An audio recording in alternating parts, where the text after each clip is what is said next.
lalabas ako sa labas kasi gusto ko mag grass cutter kasi maganda ngayon ang panahon, guys.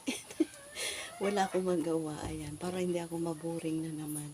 Tapos na yung aking mga gawain dito sa loob, ayan. Kaya yun, maglabas naman si Ami Vlog para mag grass cutter, oy. Kasi alam nyo na ang aking habit ay magtanim, mag-garden. Ayan guys, ang akin. Ewan ko ba, kahiligan ko talaga guys ng mula bata pa talaga ako. Lagi akong nasa garden.